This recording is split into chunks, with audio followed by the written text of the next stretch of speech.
Al via Oltrevigata edizione 2018, anche quest'anno siete riusciti a confezionare un ottimo programma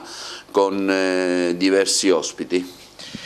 Sì, sono 3 giorni piene zeppe di iniziative, tra le altre cose alcune sono un mare di scatti,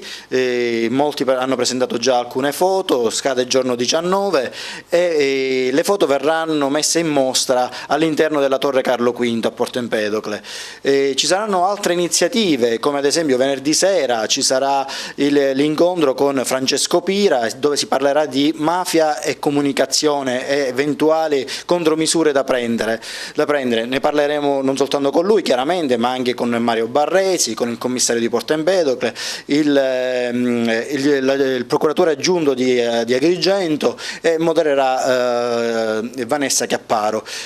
Sabato avremo invece sempre di sera un incontro con Ignazio Caruana, il biologo che ha diciamo così scoperto la terapia che combatte alcune forme di leucemia infantile. Inoltre domenica sera concluderemo il festival, la fiera, con Pino Aprile, presenterà il suo nuovo libro pubblicato da poche settimane, L'Italia è finita ed è meglio così. Diciamo che è una fiera molto ricca di attività, ci saranno concerti, teatri, ci saranno per bambini, iniziative per bambini con i ragazzi del Carosello, con i ragazzi dell'area studio, Franco Sodano, ma da non perdere assolutissimamente è percorsi d'inchiostro, 25 domenica mattina,